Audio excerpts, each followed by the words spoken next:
देखिए हर खबर यहीं पर। सब्सक्राइब कीजिए TV9 भारतवर्ष।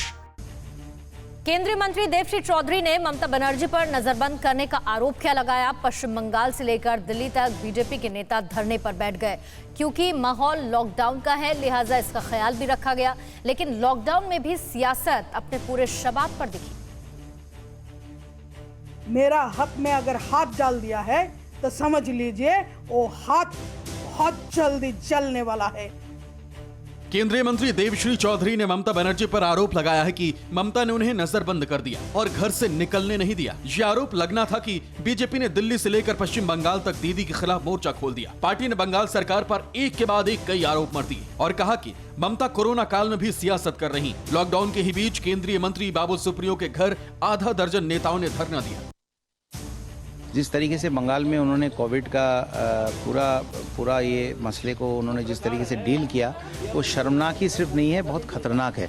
पूरे बंगाल को उन्होंने एक टाइम बम के लाइफ टाइम में उन्होंने बिठा दिया है।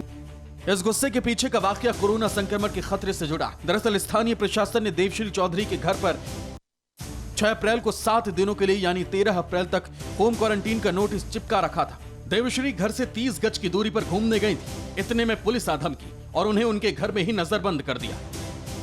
देवश्री चौधरी के आरोप से सिर्फ दिल्ली के नेता नहीं तिलमिलाए, बल्कि बंगाल की जिम्मेदारी संभाल रहे बीजेपी नेता कैलाश विजयवर्गीय भी नाराज हुए और वो इंदौर स्थित अपने घर में ही धरने पर बैठ गए।